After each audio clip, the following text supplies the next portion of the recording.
Hey guys, welcome back to We Watch Movie. I am Mike. Today we're reviewing Evil Dead Rise with no spoilers, one of our most anticipated movies of the year.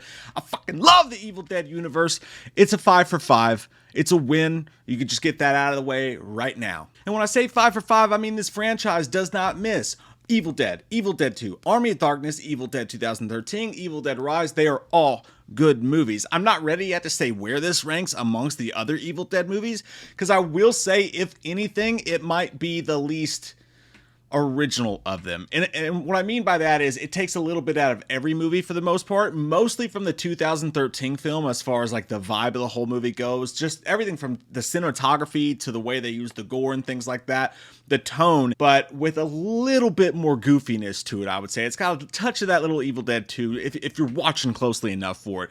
There's this awesome scene where someone's looking through a peephole, and you see a little bit of it in the trailers and stuff like that, but stuff goes kind of wild and crazy kids in this scene. That moment, a little bit cartoony, but also one of the coolest gags they did in the whole movie too. So I don't mean cartoony in a bad way. I mean, it was really fun. Director Lee Cronin's on this. His first movie, The Hole in the Ground, was completely different affair. It was really super slow burn, but it's honestly pretty scary. I definitely recommend checking it out if you get the chance, but he nails the Evil Dead vibe. This movie felt like it was directed by Sam Raimi himself. There was one gag in the movie involving an eyeball that was so it literally was out of Sam Raimi's filmography several times. I actually didn't enjoy that scene very much. I didn't think it was put together very well. It's one of the few knocks I had against the movie, but just the overall vibe of the movie, very Sam Raimi-ish. They nailed all that stuff, and it is so loud. I think my favorite part about this movie is how loud it is. If you guys went to see Drag Me to Hell in the theaters when it came out, and I love that movie, but if you went to see that in the theaters, you may have noticed like it is shockingly loud.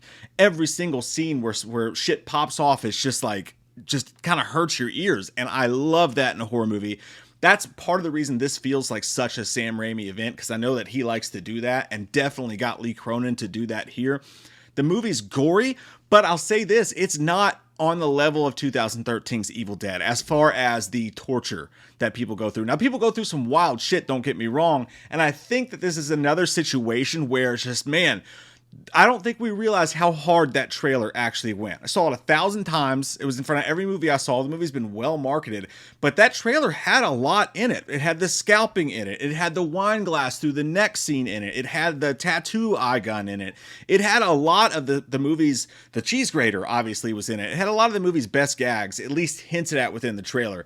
So I feel like those who have not seen any trailers for it are just going to go in and they're going to have their mind absolutely butt fucked by this movie. And I got to a point where I was sitting there thinking like, this is fun and it's good and it's a ride and it's well filmed and there's nothing wrong with it. But I was thinking for this to set itself apart or to do something that doesn't just feel like a carbon copy of what's come before, I'm going to need it to do something that the franchise hasn't done before. It's going to have to add at least its own trademark to the franchise.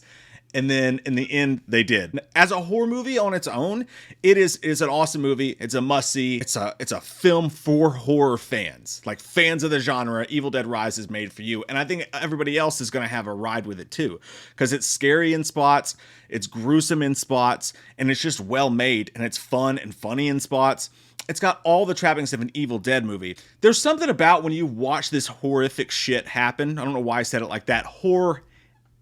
Sabrina, don't just stare at it, eat it. So when you're watching the 2013 remake, for instance, and you're watching certain things happen, especially to characters who deserve it, like if you come upon a book in a room full of skinned cats, don't fucking read from it, man.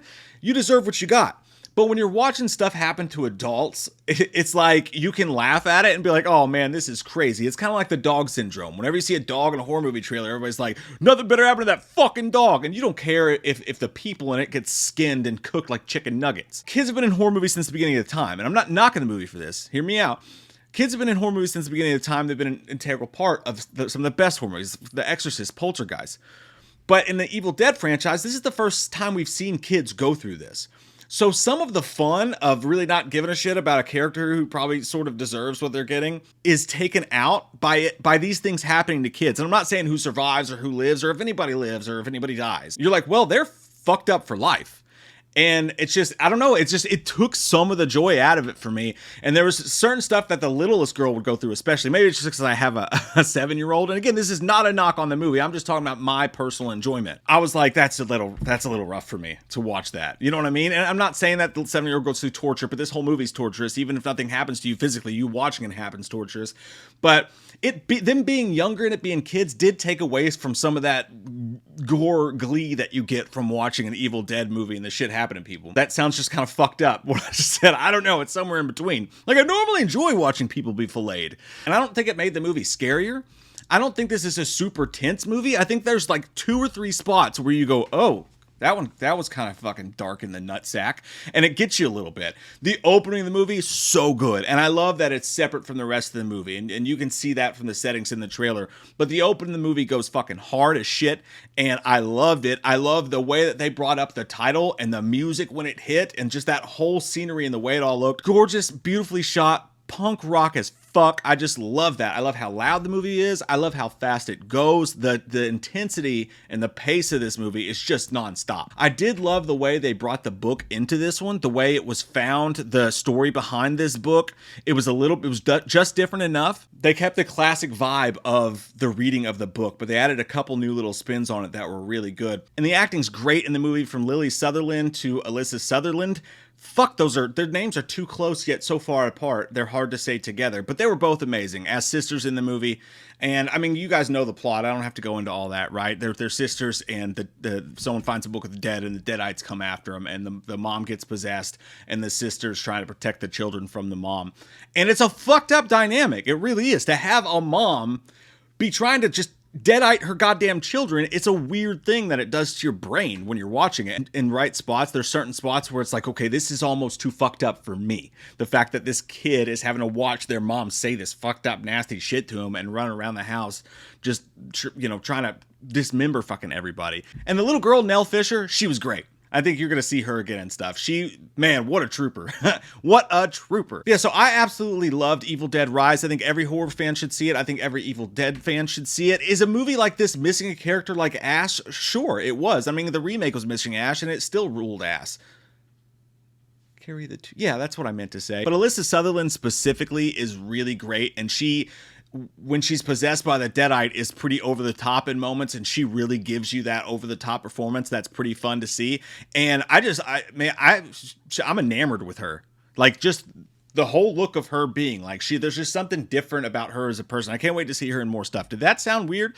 Did I make it weird? You fucking made it weird. Eat a dick, Greg. And where 2013 went hard into like the torture-esque, like the self-mutilation and stuff like that, this one, those moments are there in the movie, and we saw some of them in the trailer for sure, but I feel like this one goes more into the gross out gags version of Evil Dead, like we saw towards the end of the original Evil Dead or in Evil Dead 2. And they go more towards the fun version of fucking with you because it's an Evil Dead movie, and that's fine. But there are little moments where you can see this could be really actually freaky if you kept with that little vibe you had going there for a second. But at the end of the day, that's tiny little picks here and there. I absolutely love the end of the movie. I thought that's where they really made their mark, and I totally again, everybody's got to go see it. We will have Monday night, there will be a spoiler party. We're going live. We're going deep into all the spoilers of this movie. We'll be able to talk about it all. It's going to be so fun. Kandar. I can't wait to do it. I can't wait to talk to you guys about it. I'm going to give Evil Dead Rise an 8 out of 10. That's where I land on the movie. I thought it was great. I thought it kicked ass. I thought it's a welcome addition into the franchise, and we're lucky as shit that we're getting movies this high quality still at this point in this franchise. It's one of the best 5th movies in a franchise of all time. I know there's not many great ones, but this one's right up there with the top, which to me would be Scream 5 is probably the best 5th movie in a horror franchise of all time. But what is your all's favorite 5th movie horror franchise of all time? And I think Evil Dead Rise is like right there neck and neck around it. So I'm going to see it again because there's a lot to unpack, and there was a lot of fun to be had. So I'm going to see it again, and my score could very well go up. I feel like this is one where my score won't go down. It will go up if anywhere, because the expectations are just so high going in with this, and you hear everybody loves it. So I feel like we're all going to go on with a little bit higher expectations based on all the things we've been hearing. So yeah, I think this is a score that definitely goes up from an 8, not down on second viewing. But I'll let you guys know on Monday night. I love your fucking faces, and I want to take a cheese grater to your hearts and a finger to your... You guys have a great weekend. Halloween never ends, suck my fucking dick, and I don't really care what Blumhouse fucking says. Put him in a box, or suck a fucking cock. You can say he's dead, but we all know he's not, yeah. So let's go trick-or-treating, let's go fucking drinking. Let's all go rent Pumpkinhead on VHS. Cause Halloween never ends, Halloween never ends, Halloween never ends, yeah.